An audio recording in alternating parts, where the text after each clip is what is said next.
frighteningly friendly little freaks. It's the last day of Halloween week, which means it's time to check in on our favorite sitcom. Previously on Here's Greg. Would you look at this? I've seen it a million times.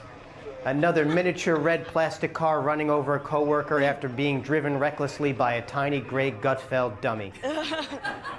You know, it never gets any easier. What the hell?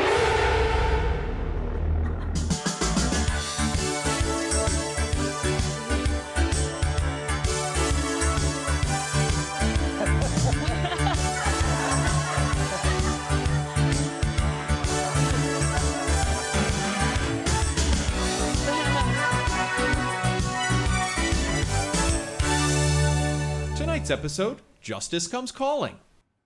Hi, thank you so much for coming in. Oh, I'm vaccinated. You don't have to wear a mask. So, it has come to my attention that you may have murdered Emily Campagno. That is obviously very against company policy. So, what do you have to say for yourself?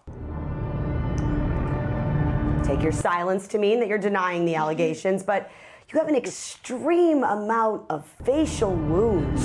So it's pretty clear that you were involved in a vehicular incident. I'm afraid I'm gonna have to let you go. Oh, candy? Just in time for Halloween? Oh, that's so sweet. You know what? Forget about the whole "you're fired" thing, okay?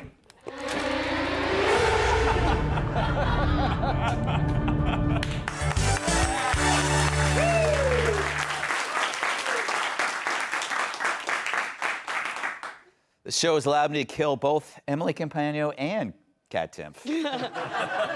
So another day in New York City means another woman brutally beaten on a subway train. It's becoming as routine as death and taxes, which could be the slogan for Biden in 2024. So this video made the rounds, and it's brutal, but it's not really surprising. Say it to my face now. Say it to my face now. Tell me to take a chill pill. Say the word chill pill. Oh! Say the word chill pill. Oh! So far, this video is closing in on 3 million views, 1 million likely by me. I've watched it more times than the outtakes from Naked and Afraid. Because like the Planet Fitness steam room after 8 p.m., there's a lot going on in that packed train. Obviously, this video shows a crazed dude slugging a chick in the face after she tells him to take a chill pill. Now, maybe I'm wrong, but punching someone who tells you to take a chill pill is the worst way to prove that you don't need a chill pill. It happened on the D train, which apparently stands for dangerous or deadly or damn, why am I still living in New York City? God, please help me get the out of here. It's amazing. Getting worse. Every day it's getting worse. Now, the man had been shouting, "Say it to my face," regarding her chill pill comment, which she does, and for what it's worth, that shows a tremendous amount of bravery or stupidity. Mind your business. He says it again, and then he says, "I'm dealing with my effing kids, whom I'm sure will grow up normal, having that for a dad." Hopefully, Child Protective Services notices what a great father he really is. So he smacks her hard, and no one did a damn thing to intervene or check on the woman or subdue the perp. Chivalry is dead, and it probably got killed by a guy with a long rap sheet who was let out of jail by Democrats. No wonder far-left politicians are hiring all those security guards, which means it's time for WWIDITSASBHO! Yes, it's time for What Would You Do in This Situation? And seriously, be honest, okay? Because when I watched this, I became enraged at the bystanders who, after appearing shocked, seemed to do nothing except to look at their phones and avoid eye contact. They act like me when Kilmeade talks about his phlebitis. I don't even know what that is. Hope it's nothing serious. Now, this is the second such story where people witness a horrible crime and do nothing. In Philly recently, an incapacitated woman was allegedly raped by an illegal alien sex fiend on a subway train, and no one did anything. But as I keep thinking about this, I wonder, what would I have done? I'd like to think I would have rushed to the woman's aid, scolded the guy, and if he lunged at me, I would have clocked him, sending him writhing to the floor. But let's be honest, as guys, we replay these heroic fantasies in our heads. It's one of many. Some fantasize catching the winning pass at the Super Bowl. I fantasize about rescuing a child from a well, which isn't that helpful since in the fantasy, I also threw him down the well. But reality sets in. Maybe on the subway, I would have done nothing. Here's why. A man who slugs a woman sends a message that he'd do anything. Chivalry is dead because bystanders know if they step in, they'll be dead too. And then, of course, he created a force field by claiming he was a victim of racism. The sad part is, because this is NYC, half the people on the train probably agreed with him. And if a white man stepped in, the story would become about race. And all those folks who just looked down at their phones would be sure to point the phone at the melee, and we would view that clip thousands of times, but with the context of a black man accosted by a white guy on a train. Accusations of race keep everyone in their place. Everything is judged not by context, but by group identity, just like MLK didn't dream about. Remember, a cop prevented a fatal stabbing of a black woman only to be called out by LeBron James. If you dare address bad behavior anywhere, it's you who becomes the oppressor. Doesn't matter that the crime was riddled with sexism because a strong man was pounding on a young woman. Women are equal to men now, remember? She should expect to get clocked just as hard as a man would. Don't step in, men. The independent woman can do it alone. It's a sad state of affairs, and danger is the only mistress. The fact is, our world doesn't get worse overnight. It sneaks up on you like male pattern baldness. Robbie. Without reacting, we let it unfold. When our heads are down, crime goes up. It started with the soft bigotry of low expectations, followed by the notion that cops and prosecutors are part of the problem. Finally, criminals are let loose, and there's nothing we can do about it but capture their crimes on our phones. Perhaps fresh after 9/11, the spirit of unity would have crushed this perp. But now in this strange new world, we've lowered the bar for behavior. It went from a low bar to no bar, to headlines like man or woman beat to death in a bar, leaving society foobar. But hey, maybe someone should have called a social worker. Let's welcome tonight's guest. His Jimmy Neutron costume wouldn't even need a wig. Reason senior editor Robbie Suave. You know he's in the building when the hobos show up demanding their clothes back. Fox Across America host Jimmy Failure. Unlike the 3-month-old yogurt in Cat's Purse, she makes the kind of films we love to see. Director and former White House staffer Amanda Milius. And she turns heads when she walks into a building because of the loud sound it makes as she hits the wall. Fox News contributor, Kat Tiff. So, Jimmy, the only thing worse than that woman getting hit by that guy is the current jacket that you're wearing. I mean, that is punching me in the eyeballs. I keep forgetting you've landed a role as a villain in the new fashion movie, The Devil Wears Oshkosh. Oh, I think the villain is whoever sold that to you. Okay. I love that you think I paid for this. And if anyone is interested, yes, it does come in men's. You can get it in men's.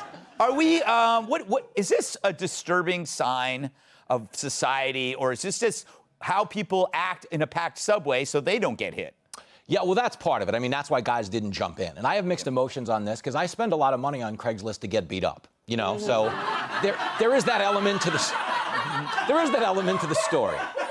But can we just acknowledge that at no point during this attack was anyone on the train saying, man, it's a good thing there's not an unvaccinated cop coming here right now. Because that would make everything terrible, right? Exactly. Oh, it's so insane. And the reality here is, because it is a black man hitting a white woman, this story is not a story. Like, if you're not shining a light on it, it's not really getting talked about. Right. Because it goes against that narrative that, you know, white people are evil and we have it coming to us, which I think is so cheap and stupid. And I think this is a reality that politicians have created that they themselves don't live in.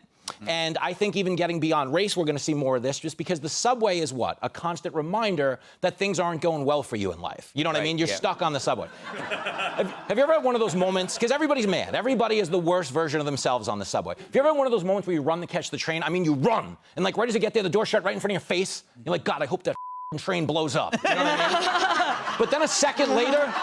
I never felt that way. That's because you don't take the train. But then a second later, the doors reopen and now you're on the train. Yeah. I don't know if this was the best idea. You know, I felt that way when I was watching Sliding Doors. Yeah.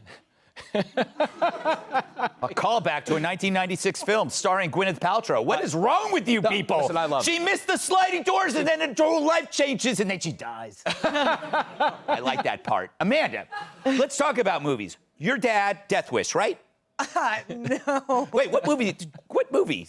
That my dad did? Yeah. Death Wish, Red Dawn, Conan the Barbarian, and he wrote Apocalypse Now, which is a little different than Death Wish. Why do I always tie your dad, John Milius, to Death Wish? Because that's his persona. It's like very larger than life and kind of... Thank you for saving me, but that No was worries. a real... Yes. So, Apocalypse Now. Sure. Are we at the apocalypse Now? Thank you. Thank you. Good night, everybody. I saved it. I saved it, Amanda. No, but to Jimmy's point, it's like if you're scared of being called a racist, you're not going to do anything. Yeah, I mean, a lot of people were talking about this story like it had to do with crime, where they were saying things like, well, Democrats voted for this. It's New York City. This is the kind of crime that, you know, happens when you let people out of jail and have loose crime laws. And you're like, no, it's actually about race. Like, if this was a white guy that punched this woman, like, people would not have hesitated as much to step in. I also think it's really weird because, I mean, yeah, as you said, like, nobody wants to be the Karen on the viral video, and that's what they've created, and that's going to get much worse. Yeah. The other thing that's crazy is I heard that the guy that's standing next to her was her boyfriend. No. I don't know if that's true or not, but like I don't know how you continue having. Yeah, I don't know if it's true anymore.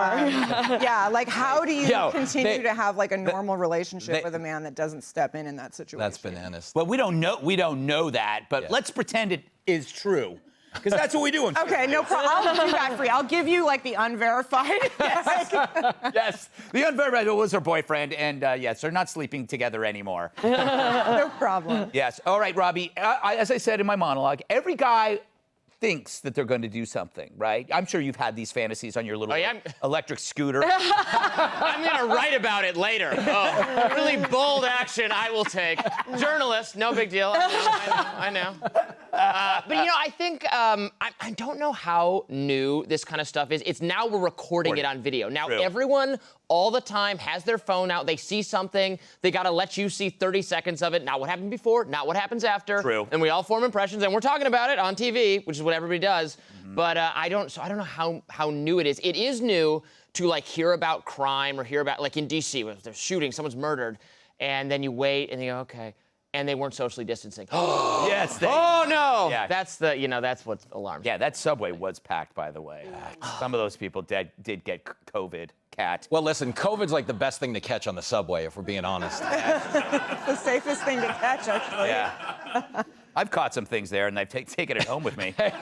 You know, Kat, what lessons? Were there lessons learned? I guess that depends. I mean, very rarely ever are there lessons learned. I guess, you know, New York, we keep talking about this. It's awful. Stuff like this happens all the time. But it's also so expensive still. Yes, to be here. And that's upsetting to me because I really want to know, like, what am I paying for? You know, like, and I don't mean that in a rhetorical sense, but truly, like, what am I paying for? It's not safe. There's garbage everywhere. And yeah, stuff like that happens. And if it wasn't for a TikTok, we would never know about it because I'm sure that's happened again since that video was made, something like that, probably 5 more times. Yeah, there's a guy outside my building who punches the mailbox. Yeah, well, what did the mailbox? I prefer. What did the mailbox do to him, though? Exactly. Well, the mailbox said chill pill. Yeah, well. Yeah, one time a guy broke up with me for not being chill, which was not a very chill thing of him to do. That is true. But then you killed him. Yeah. He's laughing now. Yes. Hey, Sean Hannity here. Hey, click here to subscribe to Fox News YouTube page and catch our hottest interviews and most compelling analysis. You will not get it anywhere else.